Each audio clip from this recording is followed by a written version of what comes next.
shari'a? Sunana Isa Abdullahi wanda aka sani da Isa Maro. Me aikin ka? Direba ne. Me ya faru da kai? To, inna lillahi wa inna ilaihi raji'una. Inna lillahi wa inna ilaihi raji'una. Ni na yau lodi daga Sokoto zuwa Abia shekaran ranar Litinin. Na shigo Kaduna wajajen karfe 6 na yamma. Na wuce na kai wajen wani kamfani na can wanda an kai sabo na abincin kaji. Muna zuwa wurin na overtake din wata motar sojoji Hilos da wata Golf. Kawai muna zuwa an kai muna ruwan wuta. Yankin nafin ne muna ruwan wuta. Gate 3 zuwa 4 sun kai. 3 zuwa 4 sun ka halbe ni ga hannu. Sun ka samu fasinja na ɗaya shi kuma ga kafa. Shi ma an same shi. To muna wurin har zuwa karfe 9 na dare babu agajin da muka samu. Bayan haka lokacin an Hilos inda mun wuce ta sojoji sun riga sun kona Hilos din. To sun kashe waɗanda a cikin Hilos din Allahu alamu tun da ni ma ina ta yin kaina. Amma su ai suka kona Hilos din. Su barayin waɗanda sun ka buɗa mana wuta su ƴan ta'adda din. Suka kona Hilos din wa? Ta sojoji ce. Ta sojoji ce Hilos din. Dan na overtake ɗinta bai kai minti 1 ba tsakanina da ita sai ruwan wutar na shigo ni a gaba mota ta ta ko da an kawo ruwan wuta. To da suka yi wannan ruwan wutan da ina ne suka harbe ka? Ni inda sun ka same ni hannu da kafa. Sun ka same ni hannu da kafa. Allah da ya kaddar ina da kingin kwana gaba an riga an yi target dina ga goshi ko ga zuciya. Allah da ya kaddar ina da yawancin rai an ka same ni a hannu damce kuma an ka same ni ga kafa. To a lokacin da suka harbe ka ɗaya ne ko ka ci gaba da tafiya ne? Na ci gaba da tafiya inna lillahi wa inna ilaihi raji'un. Na ci gaba da tafiya ni ce fasinja na an halbe ni. Muna sauka fasinja na su ma sun ga firgita kowa ya wace. A lokacin akwai wani soja da ya zo saman mashin sojojin nan masu mashin sun ka tambaye mu mika fara mun ka ce to ta an ka buɗa mana yanzu zanga sun ka sa mashin din su cikin haƙi kusa gare mu. To sun je wurin ba su je wurin ba ni saboda na riga na yi nisa wurin amma hannu taso mashin na wurin an baro wurin mashin din su yana wurin.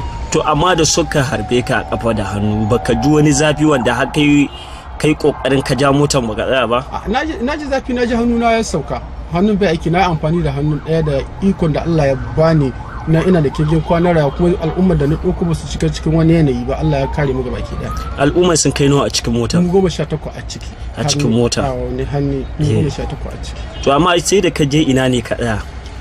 Mu wuce wannan kamfani a kasa in ka je kamfani akwai wani gangara. Kamfanin me? Wancan kamfanin abincin kaji Holland. In ka je akwai wani gangara to mu yi wannan gangara ne na Holland mu yi wannan gangara. To kusa ga wani checking point na Mofu masu gadin kamfanin na Hola daga can baya to dai wurin mun ka tsaya. To shin da kuka daya sai me ya faru a gurin? To sai can ruwan wuta kawai kake jin ana yi kamin ma'aikata su zo su wace su kuma da ma'aikata sun ka wace su mu babu wanda ya kawo mu asibiti sun ce suna patrol kuma ga wannan lokaci ya kamata tuna muna cikin wani hali a kawo taimakon gaga a kawo mu asibiti sai da sun ka kokarin da sun kai mana sun kira wasu abokan aikin su a cikin Kaduna sun ka ce mu je za su kai mu asibiti su suna cikin patrol ko mun ka je wurin an kai mu asibiti wata asibitin da an kai mu duka bai minti 40 ba zuwa 50 babu aikin da an kai mu an yi caji na kudi sun kai 10,000 bayan an ka tura mu daga nan kuma an ka kuma hada ni da wani police shi ya dauke ni cikin mota naira 6,000 kuma kai ni waccan asibiti 44 ta sojoji zuwa karfe 3 na dare. Daga can an ka bani gado an ka yi min abin da aka yi min sai zuwa yau tun ranar Monday sai zuwa yau duk ɗakin da na kwana kullum naira 5,000 yake bayan kuɗin magani ga kuɗin magani da sauran abubuwa. An cire ma bullet ɗin duka yanzu a jikinka? Ba bullet saboda an ce sai na yi hoto kuma na je na yi hoto to ba bullet a jikina yanzu. Ok, bullet ɗin sun fita ne ko sun fita sun shiga ya shiga ta nan ya fita ta can nan ma ya shiga ta nan ya fita ta can. Ce bullet din ya fita ta jikinka kenan? Duka ya fita amma ɗayan shi abokin tafiya ta fasinja na to gaskiya bullet yana cikin jikin shi rashin hali yasa ya wuce bai tsaya ba saboda asibitin ɗin akwai cin kuɗi saboda bai da hali mu mun ka ɗan nauyin shi abin ya fi ƙarfin mu zuwa yau mun ka sallame shi ya wuce. To shin wa'annan 'yan ta'adda kai ka gan su ido da ido? Ana ganin su ido da ido. Wani irin kaya ne a jikinsu? Sun sa wasu kayayyaki kawo babbaku hakan ga saboda dai ni tun halbin hurku na riga na firgita. Shin sun rufe fuskokin su ko fuskokin su a buɗe yake? A da daddare ne baka iya gane mu da daddare ne an yi mangari baki nan ba mu iya yanke hukuncin fuskar mutum illa dai bullet kawai yake zuwa jajjawo kana ganin su suna hita sun yi ga uku ne can akwai mutane wannan hannu akwai mutane in ka wuce shi kuma gaba akwai mutane wannan hannu akwai mutane kuma ba kusa da kusa ba akwai gab tsakanin su. Kace shi bindigogin wani iri ne? Ka manyan bindigogi gare su saboda kana jin suna ratatatatata ba wai irin halbaka cere ce ba a'a babban bindiga ce ba halbaka cere ce ba mai dum a'a babban bindiga ce gare su. To shin wannan lamari da ya faru akwai jami'an tsaro a hanya ko babu? To a gurin da suke ta'addancin akwai jami'an tsaro a kan titin ko babu a lokacin? Gaskiya babu jami'an tsaro, amma da dai inda mun kai fakin mun ka tsaya akwai motar jami'an tsaro na gaya maka har da mashin din soja sun samu wani. Amma su 'yan ta'addan daidai ina ne suka tsaya? Wannan hayi na Holland, wannan hawan na Holland in ka wuce shi na wannan kamfanin kana wuce su wurin sun ka tsaya sun ka karkasa. Mu da yake sana'a muta bisa hanyar muke ko yaushe wurin ba mu ma sun suna zama wurin ba in ni ba ga wannan karo ba dan ni tunanin da nake kamar ina cikin Kaduna nake ban da wani fargaba jan motar da nake yi ban san zan haɗu da wani itila'i wurin ba sai dai abinda Allah ya kawo min nan. A gurin ba kowane jami'in tsaro? Babu wani kowane jami'in tsaro. Kowanne abin da an kai minti 30 ba a kore su ba suna ta ruwan wuta. Kaga ko ya kamata a ce wannan abu ko minti 2 bai kamata ya wuce ba tunda akwai jami'an tsaro ga hanyar nan masu patrol su zo su fatattake su. Kuma sun ɗau mutane ko bayan wannan hilos da sun ƙone sun ɗau mutane wurin sauran motocin da abaya sau da ni ban tsaya ba ni an mota farko ni na riga Allah ya tsallakar da ni na riga na wuce. Sai sun kwashi mutane sosai. Sun kwashi mutane sosai. Kana ganin kenan 'yan ta'adda ne? ''Yan ta'adda ne masu kidnapping masu garkuwa da mutane masu bada abin duniya masu son kuɗi da rayukan al'umma. Kana ganin hanyar nan sukan tare shi ne ko da yaushe ko lokaci ne? To ni ranar da an ka tare ni an ce ranar Lahadi an yi sannan Allah ya gwada min asibiti ina ciki an kawo wani jiya an kai mishi aiki shi ma direban trailer ne wuce wurin kaɗan shi ma an ka halbe shi. A jiya? A shekaran jiya. Shekaran jiya? Nan wani hanya kenan? Hanyar Kaduna kusa da inda an ka tare mu in ka wuce wannan hawan kamin ka kai wancan ƙauyen na shi ma an ka tare shi. Ƙauyen me? Ba san sunan ƙauyen ba gaskiya. To ka ce wani abubuwan yana ta faruwa kenan? Yana ta faruwa ko yaushe har ka ta kuma hanya Abuja zuwa Kaduna ta kuma lahira sai dai wanda Allah ya tsallaka yana da kingin shan ruwa gaba zai tsallake. Yanzu akwai wani kira da kuke da shi da gwamnati da hukumomi na ganin cewa an kawo agaji na gaggawa kuma me ya kamata a yi a gurin?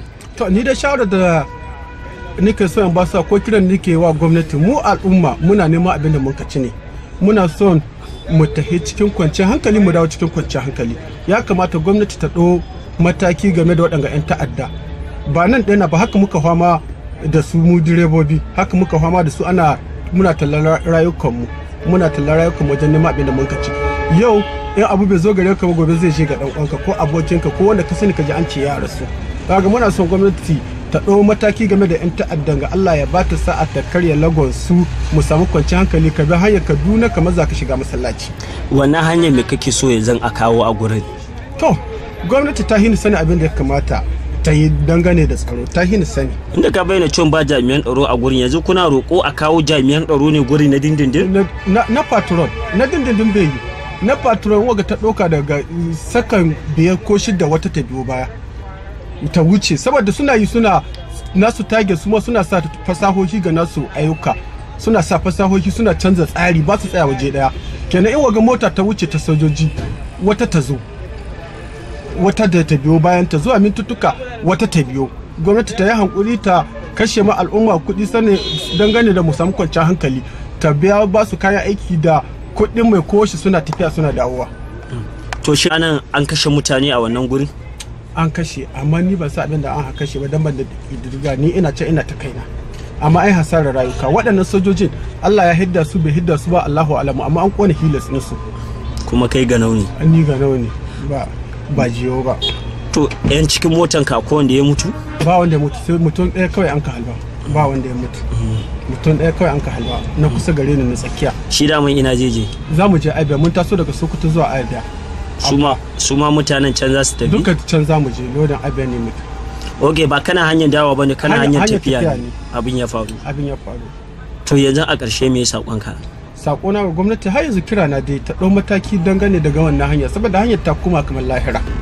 To yanzu a jikinka me kake ji kamar mun ga jini ma na ta zuba ne? To bullet din na kuma ina roƙon gwamnati ta taimaka ma al'umma irin waɗanda abubuwan da sama wani bai da kuɗin aiki asibitin da aka kani wa asibitin gwamnati ce, wurin da aka kani emergency kullum 5,000 kuma asibitin gwamnati ce. Wanda an wa wani aiki shekaran jiya ɗin gahe an wa wani aiki gaba na sai da ya biya kuɗi. An kawo wani yaro a yi mishi aikin tiyata wanda an ka sa mai yuka 130 an ka caje shi. Ya kamata tunda an ce asibitin gwamnati sai gwamnati ta ɗau mataki ta diba wannan lamari. Ni na tsallake yanzu Allah ya hore min abin da ni biya bukata ta ni ta zan kuma garin mu in ci gaba da jinya. To ya kamata gwamnati ta zo ta bincika ta sa idanu. Sannan in ta zo wani asibiti yawanci wanda duk aka patient din da aka kai waɗanda an kawo ruwan wuta ne sama hanyar Abuja zuwa Kaduna. To yanzu me kake ji a jikinka? Ina ji ba daɗi don lafiya ta hikoni. Ina jin ba daɗi lafiya ta hikoni. Kaman jini na zuba ma? Jini na zuba kuma ban ɗora kariyar ba saboda na tun ra'atanin nake hanzu ba ɗora ni ba.